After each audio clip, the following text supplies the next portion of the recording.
Сонгуйл.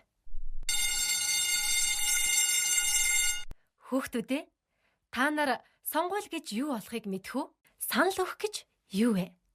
Хүмүүс санал өгч сонголт хийдэг. Бид 9-р сарын 1-нд ангийн даргыг сонгосон. Тухайн үед бэлгүүн баяраа өрсөлдөж, бид саналаа өгч баярааг сонгосон. Яг зөв. Бид ямар нэг чухал шийдвэр гаргахдаа санал өгч сонголт хийж болно. Жишээ нь бид ангиараа зугаалгаар явах газраа сонгохын тулд ангийн хүүхдүүдээсээ санал хурааж сонголт хийж болно. Эсвэл сургуулийн сагсан бөмбөгийн баг шинэ ахлагчтай болохын тулд сургуулийн сурагчид санал өгч сонголт хийж болно. Ингэж сонголт хийж санал хураах үр дүн гаргахыг сонгуйл гэнэ. Үүнтэй адил улсынхаа хамгийн чухал асуудлуудыг шийдэх хүмүүсийг ард иргэдэнд сонгохыг мөн сонгуйл гэж нэрлэдэг. Тэгэхээр аливаа улсын иргэний хувьд санал өгч сонгуульд оролцсон гэдэг маш чухал.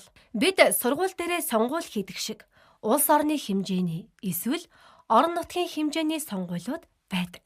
Би сонгуульд оролцож үзээгүй. Харин аав ээж сонгуульд саналаа өгч ийсэн. Намайг том болохоор сонгуульд оролцно гэсэн. Тийм шүү. Та нар том болохоро сонгуульд оролцоно. Та нар 18 нас хүрээд улсын их хурлын гишүүнийг сонгох сонгуул, Монгол улсын ерөнхийлөгчийн сонгуул болон иргэдийн төлөөлөгчдийн хурлын төлөөлөгчдийг сонгох сонгуульд саналаа өгөх эрхтэй болно. Өнгөрсөн жил манайх 18 нас хүрээд улсын их хурлын сонгуульд оролцож санал өгсөн. Сонгуулийн өдөр би ахтайгаа сонгуул өгдөг газар руу хамт явсан. Багшаа, сонгуул яаж явагддаг юм бэ? Багш нь та нарт улсын их хурлын сонгуулийн талаар ярьж өгье. Улсын их хурлын сонгуул 4 жил тутамд болдог.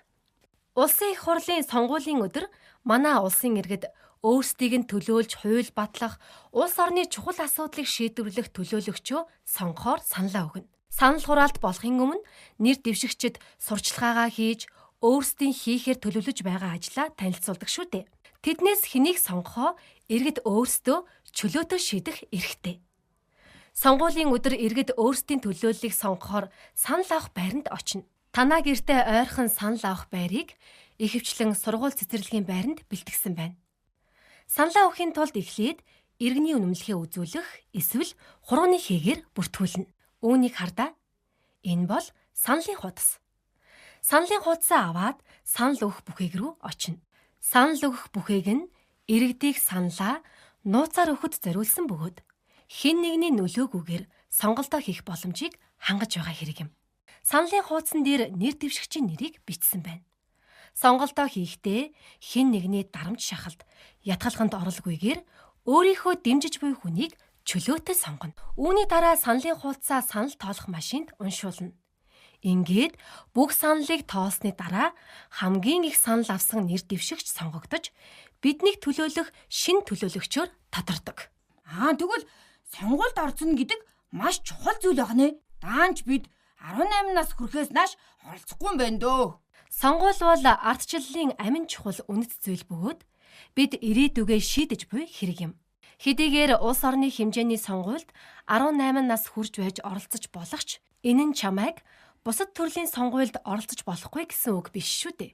Ангийн, сургуулийн хэмжээний сонгуульд идэвхтэй оролцох нь чи ирээдүйд хариуцлагатай сонгогч болоход их нөлөөтэй. Тэгвэл багшаа, бид нар эх 7 хоногт зугаалгаар явах газраа шидээгүй байгаа шүү дээ. Хаашаа явхаа сонгох санал хураалт явуулж болох уу? Тэгэлгүй яах вэ? Одоогоор бидэнд 3 сонголт байгаа. Бэлгүүний санал болгосноор цэцэрлэгт хүрээлэндэх тоглоомын талбайд очих. Индрагийн үзхийг хүсэж байгаа түүхийн музей явах. Эсвэл мэрэгний санал болгосноор Чингис хааны морьт хөшөө үзэх. Та нар өнөөдөр сайн бодоод маргааш санал хураалтыг нууцаар хийж шийдэж болно. Тэгээ багшаа, энэ үнэхээр сонирхолтой юм байна. Хүүхдүүдээ, та нар ирээдүйн сонгогч учраас одооноос анги сургуулийн хэмжээнд болж буй сонгуульд идэвхтэй оролцох хэрэгтэй шүү.